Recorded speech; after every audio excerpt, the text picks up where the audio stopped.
Hey everyone, welcome to the channel. All things Middle Earth here with the video on how to gear and skill Bard. We're going to talk about his art 10 item, all that good stuff. Really a should you invest in this character type of video. I've got a spreadsheet ready in a second, so let's go ahead and jump in and look at the brand new character Bard.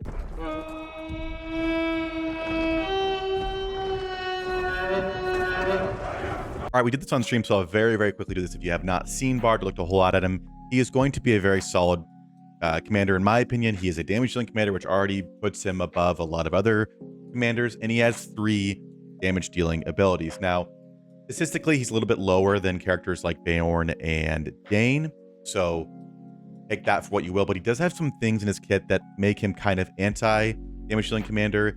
He's got some bleed mechanics that once we see him in game will probably really let us know if he's, better than Dane, on par, where he falls within that. But at the end of the day, he's not going to be a bad character to have in a formation because he has multiple damage abilities. So the big ones we're going to focus on, and this is the order that we're going to do them in here. Again, this spreadsheet is linked down below. We're kind of doing out of order here. We're going to start with skills.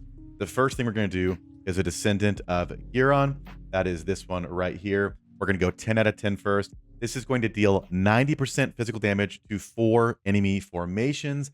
And the big thing here, reduces the damage dealt by the target formation's commander for 10% for 1 round, modified by the attack stat. So he's going to hit everybody and reduce everybody's commander damage going out by 10%, modified by the attack stat. Now, question is, how much is this going to modify? Because there are some things that modify very well in this game, like White Council, for example, on Gandalf the White, Gandalf the Grey, with high focus, modifies ridiculously well. Something like Deceiver on Sauron, however, with like best in slot, highest focus gear, it gets like 7% more on top of what it has. So it's some things are not that crazy good. I have to think that this is not going to be something that scales like 5 times up from, 10% to 60. I just don't think that makes sense. But any modification is good, and it's modified by the stat that we want him to have already to do physical damage. So it all really works together. So again, this is the first one, descendant of Huron. The next one, again, if you follow the sheet here, second, it's going to be Bowman. The Bowman ability is going to have a similar effect.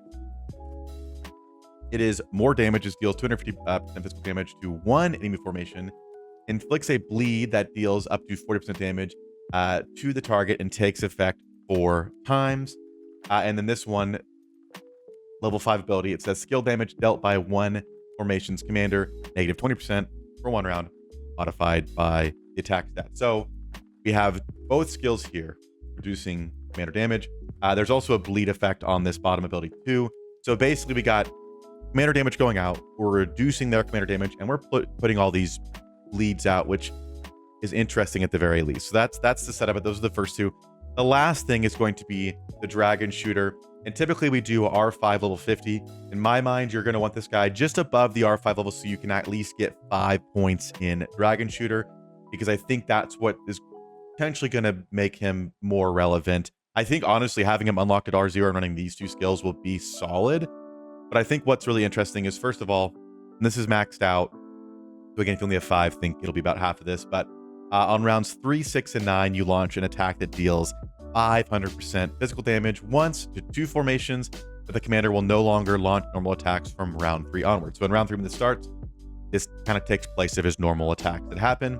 The thing that I think is very interesting here is the level 5 ability, which is immediately inflicts the full damage of the bleed effect active on the target, effective up to 3 times. So it's going to hit 2 formations and trigger the bleed effects they have on them. So again, we're doing damage, we're stacking bleeds, and then this kind of is a re-triggering of those bleeds, if you will. Now, again, in terms of exact numbers of the bleeds, we don't know yet because he's not in the game yet, because why would he be? Why would they, announce him for the event and then not have him out yet? I don't know. But if you are someone who does get him, let me know as soon as we have some bards to look at. But I think how effective the bleed is going to be what kind of decides where his exact rank is. But he's a damage dealing commander. He's going to be at least somewhat meta as a tier 3 damage dealing commander with 3 damage abilities. He's going to be somewhat meta relevant.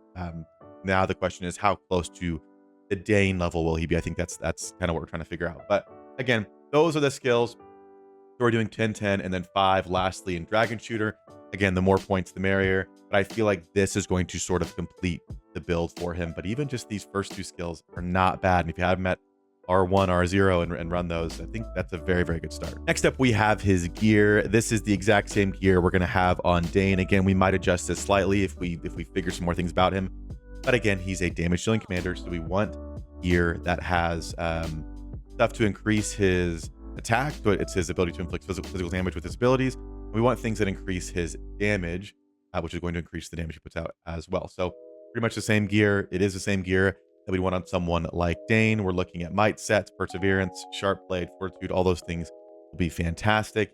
We're just going to try and put together the best set we can. I say it in all the videos. I'm just going to say it again.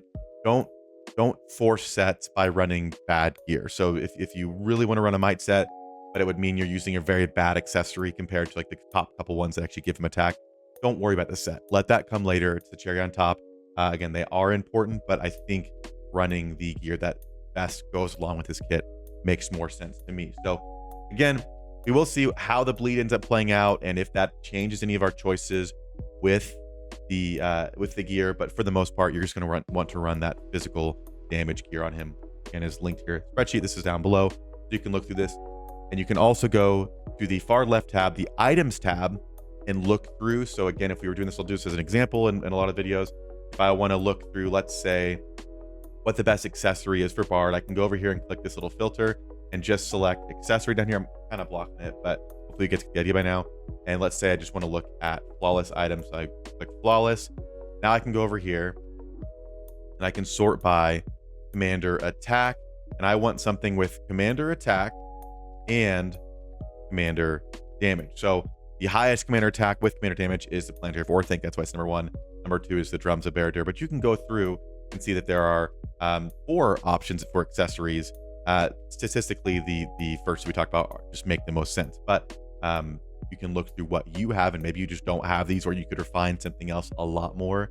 They can be better options. You can look through and sort with the spreadsheet to see what does commander attack that you have that makes sense. Now, again, I wouldn't go way down here and run something that makes no sense at all just to make a set. That's the whole point. If you can run a Palantir or a Drum and refine it a few times, run that. Don't worry about the set. If you have a bad set, the goal is to kind of correct that over time, but get the pieces set where they need to be. But again, that's all of Bard stuff right there. We have a couple options for each of the rarities. Now, before we wrap this video up, I want to talk about his relic item, because people ask a lot, you know, is the relic good? What does the relic do? The relic is the black arrow. And again, statistically, adding any of these things for the commander is going to be good. So every relic, if you could afford all of them, they're going to have an impact. His does have what I think is a pretty good effect in terms of refinement. It is from round 6 onward, the commander's attack ignores 36% at max refinement of the enemy's defense stat. So it's allowing him later game to put out some more damage on top of everything. Again, this dragon shooter is going to launch in round 6 and 9, so it will benefit from that. These are going to hit multiple times in that window. So I'm going to go ahead and give his relic a pass. It goes along with the rest of his kit. What he's doing is dealing damage. He's got some bleed. He's got some anti-commander stuff. So this goes along with that, in my opinion, and to me makes sense as a pretty good relic to use. So it's getting a pass from me, but that is going to do it for our video on Bard. Again, this is linked down below. If you have any questions, feel free to comment them. Jump in the Discord if you haven't already. I didn't say it earlier in the video, but if you are spending or you plan to spend on Bard when he comes out, which again, if you're doing that, that's great. My top-up link for my affiliate link for the top-up center is linked down below. So if you're going to purchase gems to get Mathams, to get Bard, consider using the link to support the channel. It really, really means a lot. That's linked down below as well. But hopefully you guys enjoyed another commander video. Wanted to do this one to kind of give people an idea. To me, he seems like a worthwhile character. Exactly how worthwhile or where he ranks compared to the big hitters, that is unknown. So if you want to wait until, you know, we really get testing done, feel free to do that. I guarantee you very soon here, as soon as he's out, people are going to whale him, and I can show you guys what things actually look like. So feel free to be patient if you want, but just wanted to give you some information on how I would build him once he is out. So that'll do it for this one. And as always, I'll see you guys in the next video.